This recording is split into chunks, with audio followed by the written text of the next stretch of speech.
नमस्कार, आप देख रहे हैं बिज तक की खास पेशकश। मैं हूं रजत देवगन और मेरे साथ आज बाजार में एक खास एक्सपर्ट जुड़े हैं, एनर्जी एक्सपर्ट नरेंद्र तनेजा जी। और मुद्दा ये है कि मार्केट्स में आज एकदम से ऑयल एंड गैस स्पेस में जबरदस्त बिकवाली देखने को मिली है। आखिर ऐसा हुआ क्या जिसकी वजह से इतनी स्ट्रॉन्ग बिकवाली हमने देखी? और ये कोई छोटी मोटी बिकवाली नहीं थी। ONGC, Reliance industries, oil India, भयंकर बिकवाली की चपेट में इनके शेयर्स आ गए। पहले तो आपको खबर बताते हैं, उसके बाद मैं आज के मेहमान को के पास जाऊंगा। सबसे पहले तो आज जो खबर थी वो थी ये कि सरकार ने तेल कंपनियों पर विंडफॉल टैक्स लगाया है। डीजल के एक्सपोर्ट पर एक्साइज ड्यूटी 12 रुपए प्रति लीटर बढ़ा दी गई है। पेट्रोल के एक्सपोर्ट पर एक्साइज ड्यूटी 5 रुपए प्रति लीटर बढ़ाई गई है। एटीएफ के एक्सपोर्ट पर एक्साइज ड्यूटी में 6 रुपए प्रति लीटर की बढ़ोतरी की गई है और ऊपर से घरेलू क्रूड ऑयल उत्पादन पर 23,250 रुपए प्रति टन अतिरिक्त टैक्स लगा दिया गया है। मेरे साथ नरेंद्र तनेजा जी जुड़े हैं, एनर्जी एक्सपर्ट्स हैं। नरेंद्र जी नमस्कार, स्वागत है आपका बिस्तक में।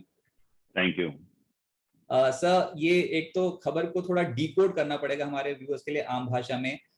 इसका इम्पैक्ट क्या है? ये एक्साइज ड्यूटी में जो बढ़ोतरी हुई है, इसका इम्पैक्ट आप क्या देख रहे हैं ऑयल एंड गैस सेक्टर पर? आज शेयर्स तो भयंकर तरीके से टूट रहे थे। बिल्कुल, जैसा आपने कहा कि ये दो बड़े एक तरीके से डेवलपमेंट है। एक तरफ तो क्या है कि हमारे यहाँ हम दुनिया के बहुत बड़े एक्सपोर्टर माने जाते हैं पेट्रोलियम प्रोडक्ट्स के, अर्थात पेट्रोल, डीजल, टरबाइन फ्यूल। तो हम कच्चा तेल विदेशों से मंगाते हैं। हमारे पास बड़ी बेहतरीन रिफाइनरीज हैं।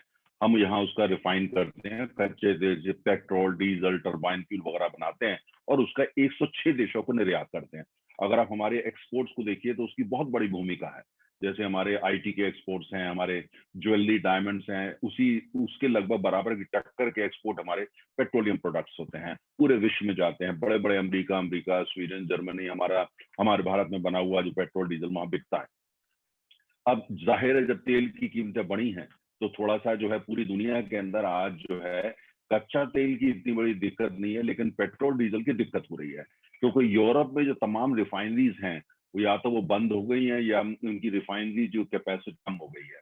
उस वजह से दुनिया के अंदर जो है आज की तारीख में पेट्रोल डीजल जो है वो महंगा हो रहा है। कच्चा तेल तो महंगा हो रहा है, लेकिन पेट्रोल डीजल, और भारत उसकी बड़ी मात्रा में आपूर्ति करता था। तो कहीं ना कहीं सरकार का ये नजरिया रहा कि भाई ये कंपनियां तो बहुत कमा रही हैं, तो इन पर थोड़ा सा टैक्स लगा देना चाहिए।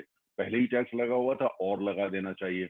जो मेरे से अगर आप मेरा विचार व्यक्तिगत पूछते हैं एक ऊर्जा विशेषज्ञ के नाते, मुझे लगता है कि ये शॉर्ट साइटेड है। ऐसा नहीं लगाना चाहिए। अन्य तरीकों से आप टैक्स उनसे लीजिए, इनकम टैक्स लीजिए, कॉर्पोरेट टैक्स लीजिए, वगैरह वगैरह। लेकिन इसमें क्या है कि हम चाहते हैं कि भारत और विदेश की रिफाइनरीज भारत के अंदर आए। भारत जो एक महाशक्ति है रिफाइनिंग में, उससे भी बड़ी ताकत बन पाए। भारत चीन की टक्कर कर पाए। आज हम चीन से बहुत पीछे हैं। तो उसके लिए आवश्यक है कि निवेश आए, देश का भी विदेश का भी। अब अगर हम ऐसी नीति अपनाएंगे कि हमने जो है एक उन पर टैक्स लगा दिया कि आप निर्यात कर रहे हैं, उस पर टैक्स, निर्यात को पूरी दुनिया में इंसेंटिवाइज किया जाता है, उसको प्रोत्साहित किया जाता है। अगर आप ऐसे टैक्स लगा देंगे नीति में परिवर्तन करके, क्योंकि आज आपको पैसे की जरूरत है, तो फिर कौन आकर के आपके देश में निवेश करेगा? और जो लोग शेयर्स में भी निवेश करते हैं वो भी हिचकेंगे। तो मुझे लगता है कि नीति के स्तर से अगर जब मैं इसको देखता हूं तो ये अच्छा कदम नहीं है। सरकार को इससे बचना चाहिए। लेकिन अगर व्यवहारिक रूप में देख रहा हूं तो मुझे समझ में आता है सरकार की इससे दो तरफा सरकार ने निशाने लगाए हैं। एक तरफ तो यह है कि सरकार को इस समय पैसे की जरूरत है, क्योंकि तमाम स्कीम चल रही हैं। पेट्रोल डीजल जो रिटेल पे आम आदमी को बिक रहा है उस पर सरकार ज्यादा कीमतें बढ़ने नहीं दे पा रही है। और दूसरी तरफ ये भी है कि कई प्रदेश हमारे देश के अंदर, चूंकि एक्सपोर्ट में ज्यादा पैसा मिल रहा है, तो हमारे देश में कई जगह पिछले दिनों आपने देखा कि पेट्रोल डीजल की किल्लत हो गई। इसलिए किल्लत हो गई कि रिफाइनरीज हमारी एक्सपोर्ट करने में ज्यादा व्यस्त थी और वो देश के अंदर वो किल्लत हो रही थी, जबकि तेल की या पेट्रोल डीजल की कोई कमी नहीं थी। तो सरकार ने एक तीर से दो निशाने लगा दिए। एक तरफ तो जो है ये पक्का करा है कि भाई देश में सब जगह पेट्रोल डीजल उपलब्ध हो जाए, और दूसरी तरफ उसकी जो है अपनी आय भी बढ़ जाएगी। तो लेकिन ये फिर भी ये मेरा मानना है, व्यवहारिक अगर सरकार स्पष्ट कर दे कि ये सिर्फ 2-3 महीने के लिए लगाया गया है, तो मुझे लगता है ज्यादा बेहतर होगा। क्योंकि अगर नीति स्तर पर लगाया जाए और इस पे लेकर के एक असमंजस बना रहे कि पता नहीं कब चलेगा, महीनों चलेगा, सालों चलेगा, तो वो मुझे लगता है फिर उससे निवेश नहीं आएगा और कुल मिलाकर के शॉर्ट टर्म गेम होगा। लेकिन लॉन्ग टर्म भारत की जो रिफाइनरी सेक्टर है उसको उसमें नुकसान हो जाएगा। दूसरा, आपने ओएनजीसी और इसके शेयर्स का, वेदांता वगैरह का जिक्र किया, ऑयल इंडिया का जिक्र किया। सवाल उसमें सवाल ये था कि ये सबसे ज्यादा इम्पैक्ट पड़ेगा किस पे? आखिरकार ये स्ट्रक्चर कैसा है, मॉडल क्या है? क्या हाँ, ओएनजीसी से को बहुत ज्यादा असर पड़ेगा? क्योंकि सबसे ज्यादा तो हमने ओएनजीसी और ऑयल इंडिया को गिरता देखा, या फिर रिलायंस इंडस्ट्रीज को? क्योंकि आज बहुत ज्यादा रिपोर्ट्स फ्लोट हो रही थी कि रिलायंस इंडस्ट्रीज 90% एक्सपोर्ट करता है। समझ में नहीं आ रहा नहीं, था कि ये स्टॉक में से कौन संभलेगा और कौन गिरेगा, तो उसको थोड़ा स्पष्टीकरण कर दीजिए। मैं आपको बताऊं कि अगर आप इस हिसाब से देखते हैं, हमारे देश के अंदर लगभग 20 रिफाइनरीज हैं और ज्यादातर रिफाइनरी जो है वो प्राइवेट सरकारी सेक्टर में है। लेकिन 3 रिफाइनरी हमारे पास ऐसी हैं जो बहुत बड़ी हैं। रिलायंस, जिसको कहा जाता है कि वो ग्रीन फील्ड जो रिफाइनरी दुनिया के अंदर सबसे बड़ी रिफाइनरी मानी जाती है। दूसरी नयारा की एक रिफाइनरी है जिसको रूस की एक कंपनी अब कंट्रोल करती है, रोजनेफ। और तीसरी जॉइंट सेक्टर में भटिंडा के अंदर है, जिसमें मित्तल ग्रुप, लक्ष्मी मित्तल ग्रुप और एचपीसीएल ने मिलकर इसको बनाया है। मतलब वो आधी प्राइवेट है, आधी सरकारी है। तो अब ये तीनों कंपनियों को तो नुकसान होगा। अब दूसरी बात यह है कि इन सब में रिलायंस वो कंपनी है जो सबसे ज्यादा निर्यात करती है। और रिलायंस को तो साथ में, आपने को याद होगा, जब बनाई गई थी अलग बात थी, लेकिन बाद में उसको जो है एक एक्सपोर्ट ओरिएंटेड रिफाइनरी माना गया, क्योंकि वो देश के लिए बहुत विदेशी मुद्रा कमा करके देती है। तो इसलिए आपने मार्केट के अंदर देखा कि सबसे ज्यादा असर रिलायंस के शेयर पे हुआ, क्योंकि रिलायंस 106 देशों को निर्यात करता है। पेट्रोल, डीजल, टर्बाइन फ्यूल और भी कई चीजें उसमें से जो निकलती हैं उनका निर्यात करता है। और इससे भारत को जो है बहुत बड़ी आय होती है, खासतौर से विदेशी मुद्रा की और भारत की। तो इसलिए ये जो कंपनियां, इनको हुआ नुकसान, आपने देखा किस हिसाब से जो लोगों ने रिस्पॉन्ड किया, क्योंकि जाहिर है नुकसान तो होगा। दूसरी तरफ आपने ये देखा कि ओएनजीसी और ये ऑयल इंडिया, वेदांता, ये वो कंपनियां हैं जो देश के अंदर तेल का खनन करती हैं, देश का उत्पादन करती हैं। और जैसे, और इनकी जो देश में जरूरी है कंपनियां, लेकिन जो तेल का ही उत्पादन करती हैं, इनको जो पैसा कंपनियां देती हैं, रिफाइनर्स, मतलब इंडियन ऑयल, भारत पेट्रोलियम, चाहे वो फिर जितनी भी सरकारी प्राइवेट सेक्टर कंपनियां, जो भी ओएनजीसी, ऑयल इंडिया, वेदांता से तेल लेता है, उसको जो दाम मिलता है वो अंतरराष्ट्रीय दाम मिलता है। मतलब जो अंतरराष्ट्रीय बाजार में इस समय तेल, कच्चे तेल की कीमत है, वही पैसा इनको मिलता है। तो सरकार को लगा है कि ये तो विंडफॉल गेन है, क्योंकि अभी ऑयल तेल की कीमत तो 115 $116 चल रही है। अर्थात जब से यूक्रेन क्राइसिस हुए हैं, तो ओएनजीसी, ऑयल इंडिया, वेदांता, सब इनकी जो उसी तेल के लिए उन्हीं प्रयासों पे, लेकिन इनकी एक आमदनी बहुत बड़ी है। कुछ देशों ने, इंग्लैंड ने भी ऐसा कुछ टैक्स लगाया है। अब ये सरकार को ये मानना, सरकार का अगर आप गुणा भाग करके देखते हैं, तो सरकार की ओएनजीसी, वेदांता और ऑयल पे जो टैक्स लगाया है, जो अब उससे सरकार की जो इनकम है, लगभग, जो मेरा कैलकुलेशन है, लगभग 69,000 करोड़ की हो जाएगी साल की। मतलब ये एडिशनल इनकम सरकार को मिलेगा 69,000 करोड़। अब ये तो बहुत बड़ी रकम होती है। लेकिन इसका जो मेरा ये मानना है कि एक तरफ सरकार ने अभी 2 दिन पहले एक नई नीति लेके आई थी कि जो ओएनजीसी वगैरह है, ये प्राइवेट सेक्टर को भी अपना कच्चा तेल अब बेच पाएंगी और सरकार एलोकेशन नहीं करेगी। मतलब ये कंपनियां तय करेंगी किसको तेल। तो बहुत बड़ा रिफॉर्म था, बहुत अच्छी खबर थी। अब आपने विंडफॉल टैक्स लगा दिया। विंडफॉल टैक्स का मतलब ये हो गया कि जो कंपनियां, अगर तेल की कीमत बढ़ गई या विंडफॉल सरकार के नजरिए में हो गया, तो आप उस पर टैक्स लगा देंगे। तो ये नीति के स्तर पर मुझे लगता है ये अच्छी नीति नहीं है। अब इससे सरकार को, ठीक है, 70-1,000 करोड़ रुपए मिलेगा, लेकिन प्रश्न इस बात का है कि आपने कल ही एक नीति लेके आए कि जिससे निवेश बढ़ सके, आज आप नीति लेके आए कि निवेश घट जाए उससे। तो ये मतलब जो कभी ऊपर कभी नीचे की जो नीति है, तो नीति स्तर पर विंडफॉल गेन हुआ है, ये बात सच है। आप उनसे टैक्स लीजिए, कॉर्पोरेट टैक्स लीजिए और तो लीजिए, लेकिन विंडफॉल टैक्स लगा देना, कल को कोई आईटी सेक्टर की कंपनी को बहुत बड़ा विंडफॉल गेन होना शुरू हो जाए आईटी सेक्टर को, क्या आप उस पर टैक्स लगा देंगे? क्या कोई आदमी, कंपनी जो है किसी भी चीज में ज्यादा कमाने लगे, आप उस पर विंडफॉल गेन लगा देंगे? तो ये नीति होनी चाहिए। और उस समय, ये आपने उस समय किया है जब आप पूरी दुनिया में जा रहे हैं और पूरी दुनिया में कोशिश कर रहे हैं कि भारत में विदेशी कंपनियां आए, तेल के खनन में, तेल के उत्पादन में निवेश करें। आपने ये सेक्टर खोले हुए 10 साल हो गए, निवेश ज्यादा नहीं आया। आप ये भी चाहते हैं कि भारतीय कंपनियां वो भी अभी तेल सेक्टर में आए और तेल में खनन करें और उत्पादन करें।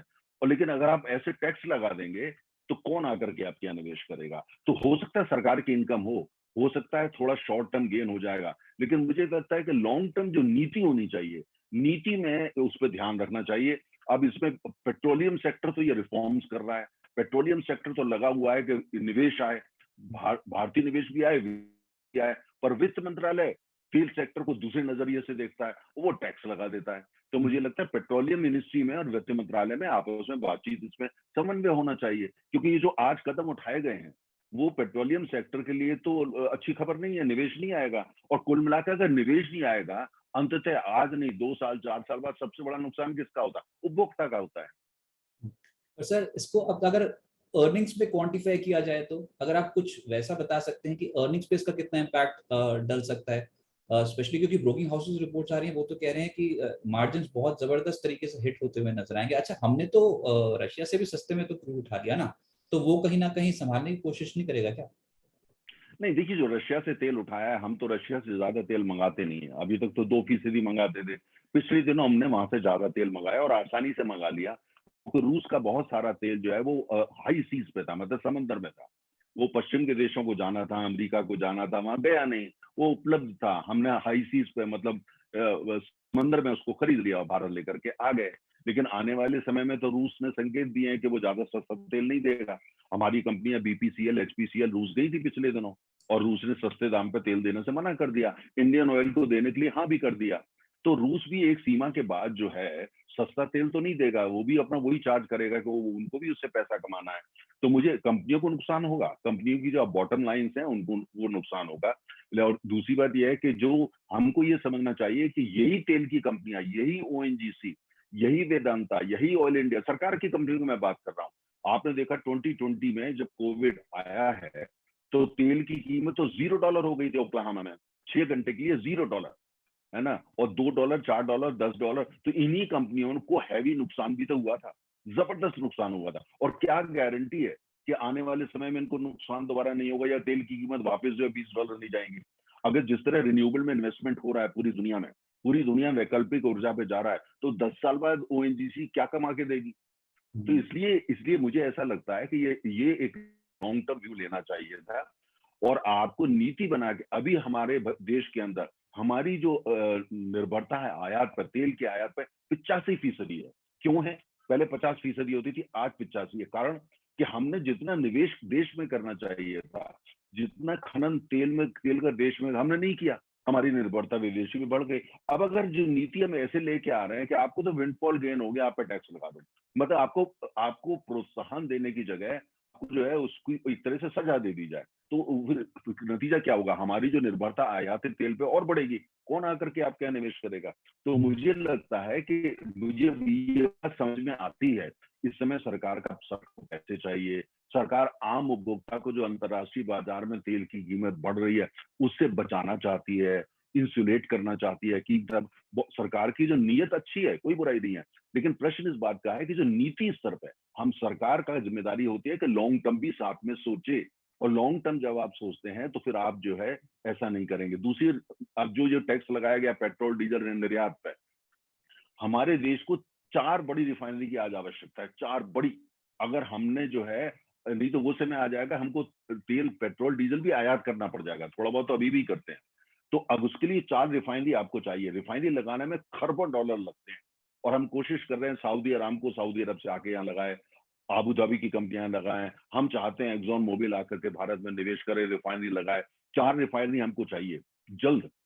अब ऐसी अगर नीति लेके आएंगे, आप एक्सपोर्ट पर टैक्स लगा देंगे, तो कौन रिफाइनरी में आएगा? रिलायंस का भी आपने देखा पिछले दिनों, रिलायंस ने जो तमाम अपना डाइवर्सिफिकेशन कर रही है, वो नॉन ऑयल सेक्टर में कर रही है। अगर रिलायंस को लगता है कि भाई इस तरीके से होने वाला है, वो भी कहेंगे ठीक है, डेटा में लगाओ, रेस्टोरेंट खोलो, चावल बेचो, आलू बेचो, सब्जी बेचो, इस पर तो मत लगाओ, इस पर तो फिर ये हो जाएगा। तो मेरा ये मानना है कि हमारे देश को अभी आने वाले 15 साल तक और तेल चाहिए, और गैस चाहिए, और टरबाइन फ्यूल चाहिए। और अगर हमको अपनी आयात पर निर्भरता कम करनी है, तो आवश्यक है कि जो तेल सेक्टर में कंपनी हो, चाहे वो सरकारी ओएनजीसी हो, चाहे वो प्राइवेट सेक्टर हो, अभी उनको प्रोत्साहन दीजिए। अगर कोई ऐसी नीति जो आप लेके आए हैं, आप स्पष्ट करिए कि ये 3 महीने के लिए है, ये स्टॉप गैप अरेंजमेंट है। इस समय जो तेल की किल्लत हो रही है, हम उसको बचाना चाहते हैं आम उपभोक्ता को, ये 3 महीने के लिए है, इससे आगे नहीं रहेगी। तो जिससे जो लोग निवेश करने आना चाहते हैं, उनको ये क्लियर हो जाए कि एक शॉर्ट टर्म सरकार ने एक क्राइसिस थी, उसके लिए ऐसा करना पड़ गया, और वरना जो ये सरकार की नीति नहीं है। आज आम आदमी को तो ये लगेगा तो नीति है, क्योंकि जितनी जो टैक्स लग जाते हैं हटते तो है नहीं। तो इसलिए जो है सरकार को स्पष्ट करना चाहिए, ये शॉर्ट टर्म है, 3-4 महीने में इसको हटा दिया जाएगा। और हम चाहते हैं निवेश हो, हम चाहते हैं रिफाइनरी लगे, हम चाहते हैं कि तेल खनन में और निवेश आए, देशी विदेशी दोनों निवेश आए। क्योंकि हमारे देश को अभी आने वाले समय में, आज हम 50 लाख बैरल प्रतिदिन तेल का उपभोग करते हैं, 5 मिलियन बैरल्स एवरी डे। आने वाले समय में ये बढ़ के जो है ये 75 लाख होने वाला है, 7.5 मिलियन पर डे। उसके लिए आवश्यक है कि देश के अंदर हम ऐसी क्षमता विकसित करें कि हम अपनी रिफाइनिंग करें, अपना तेल का उत्पादन करें। अगर हम ये इस तरीके से करेंगे जो आज हमने किया है, तो फिर आकर के निवेश यहाँ नहीं आएगा। वही उपभोक्ता जिसको हम बचा रहे हैं, वही उपभोक्ता जिसके हित में हम काम कर रहे हैं, वही उपभोक्ता 4 साल के बाद हमसे सवाल पूछेगा। सर, ये तो घरेलू इंडस्ट्री के लिए तो सरकार ने स्टेप उठा लिया, लेकिन अंतर्राष्ट्रीय बाजार में तो कंट्रोल नहीं कर सकती सरकार तेल के दाम। तो यही सवाल है, और ये आखिरी सवाल होगा, कच्चा तेल आपको कहाँ जाता नजर आता है इस फिस्कल में? क्या हम $100 से नीचे की कीमतें देखेंगे? इस फिस्कल में तो अभी बहुत लंबा समय कहना मुश्किल है, लेकिन अभी आने वाले 3-1 महीने मुझे ऐसा लगता है कि तेल जो है वो $100 से लेकर के और 120 के बीच में रहेगा औसत, बल्कि $95 से $120 के बीच में एवरेज रहेगा। कभी ऊपर जाएगा, कभी नीचे, लेकिन औसत जो है वो ये निकल के आएगा। लेकिन आने वाले सालों के अंदर 2023, 2024 उसमें कच्चे तेल की कीमतें जो है वो $120 से ऊपर जाएंगी, और आने वाले 3 साल में कच्चे तेल की कीमतें वो $150 के आसपास जाएंगी। कारण बड़े-बड़े हैं। एक कारण तो ये कि पिछले 5 साल के अंदर जितना निवेश तेल खनन में और उत्पादन में होना चाहिए था, वो नहीं हुआ। कारण पूरी दुनिया में ये कहा गया, खासतौर से के देशों में, तेल तो गंदा है, डर्टी फ्यूल है, इसमें निवेश मत करिए, रिन्यूएबल में करिए। दुनिया उस तरफ चल पड़ी और उसमें निवेश नहीं हुआ। दूसरा कारण, क्या आपने कोविड आया, कोविड के टाइम में तमाम तेल की कंपनियों को भारी नुकसान हुए, तो कई कंपनियों ने उसमें जो है अपना निवेश या तो रोक दिया या उस तरफ जाना बंद किया। तीसरा कारण जो है यूक्रेन वॉर जब से आई है तो कई जगह हमने देखा सैंक्शंस लग गई, तो पूरी दुनिया में तेल का बाजार में उथल पुथल इस समय चल रहा है। यही कारण है कि जितना तेल की आवश्यकता वाले महीनों में पड़ने वाली है, उतना तेल उपलब्ध नहीं होगा, लिहाजा कीमतें ऊपर जाएंगी। डिमांड सप्लाई फंडामेंटल वो मैसिवली डिसरप्ट हो जाएंगे, तो कच्चे तेल की कीमत 2023, 2024, 2025 में उत्तर की दिशा में जाएगी, दक्षिण की तरफ जा पाएगी ज्यादा, मुझे ऐसा नजर नहीं आता। नरेंद्र सर, बहुत शुक्रिया अपना समय व्यस्त थैंक यू। करने के लिए। Thank you sir. Thank you. Thank you.